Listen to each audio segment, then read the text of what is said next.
Okay, this video is to show you how to do some edgings on the outer edge of the loom.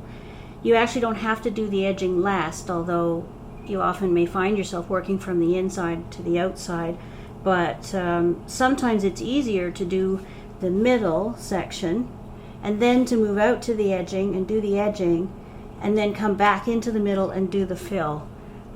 You'll just have to decide for yourself what you prefer to do. But we'll do the edging now. So I've tied a thread onto my loom,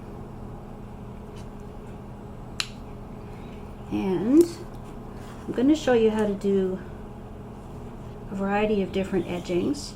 The first one, okay, so where do these names come from? Scalloped, Picot, plain, looped, and combo.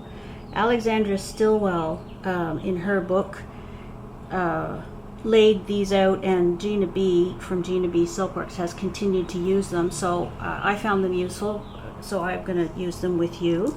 And they're descriptive, so it will help, I think, if you have a question.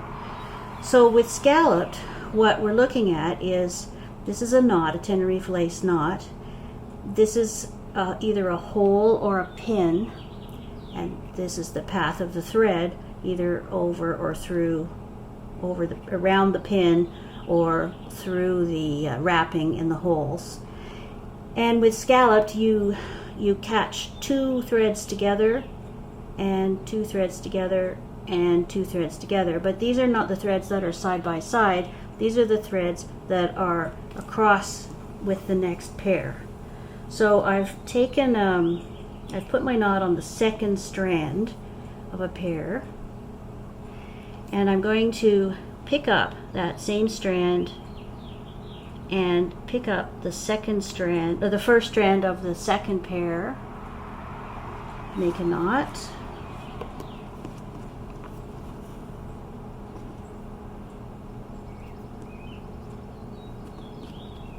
and tie them together. I'm going to take the second end of this pair and the first end of the next pair, make a knot,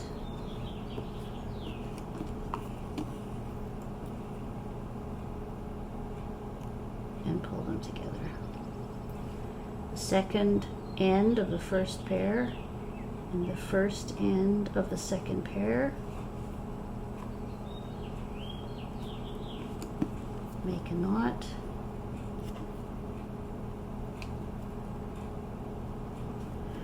now I've illustrated this as a rounded lump. They may come out somewhat pointy. I can show you an example. Here's one where I've done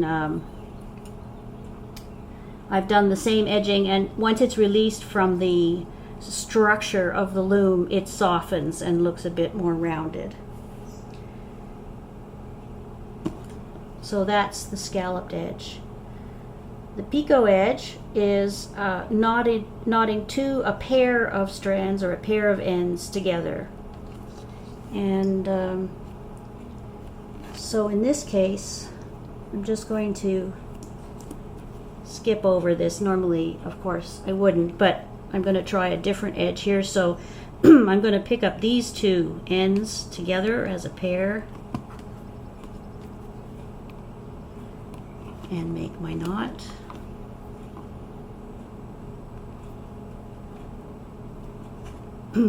Excuse me.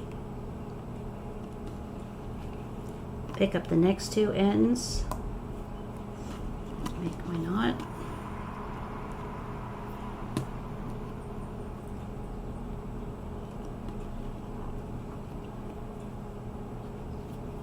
Oh, sorry, grabbing the wrong thread there. Get this one out of the way. There we go.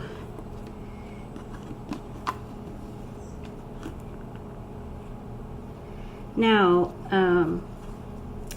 you can move these up and down. The distance between the knot and the edge is entirely up to you. You can make them quite long, or you can make them fairly short.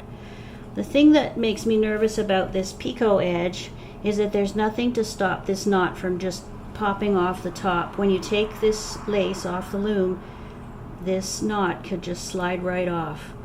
And however, if you were to take a second piece of lace, I'll just pick one, and attach them end to end, then you wouldn't have to worry about the knots getting caught. And by the way, this is an example of a picot edge off the loom.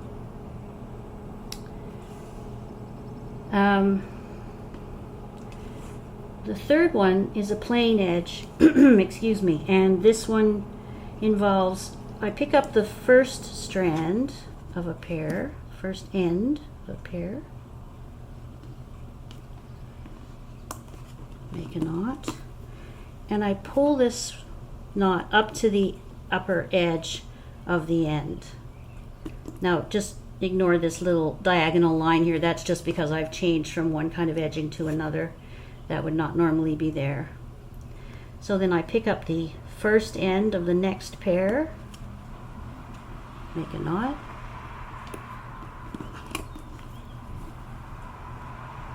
pull it right up to the edge,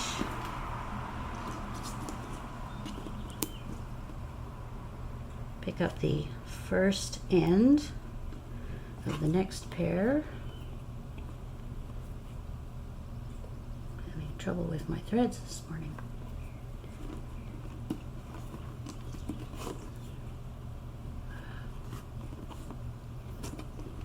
No, I'm gonna get way too much thread here, sorry. I'll just have to fix this.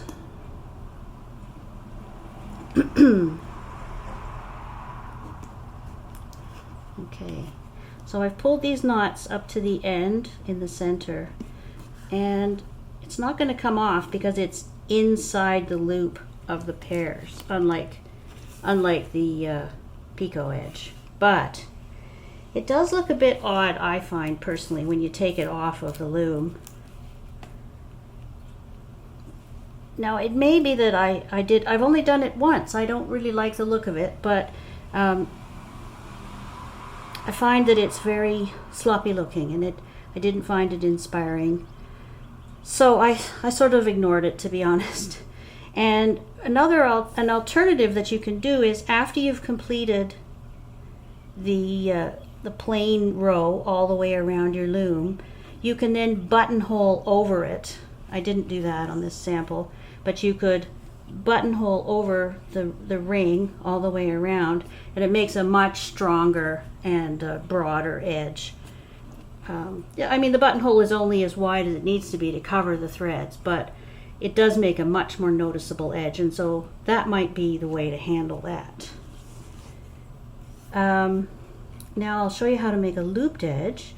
This one looks very similar to scalloped, but each end has its own knot in this case, as opposed to an odd pair of ends being knotted together. So in this case, I'll just bring this down a little to get started. So I'm going to pick up my first available end,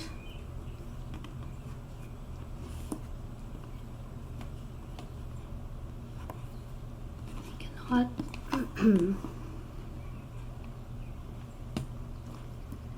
And I'm going to pick up the next available end, just one strand, and make a knot.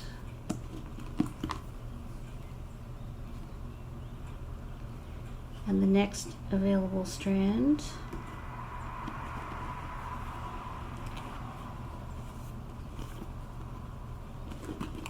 and make an end.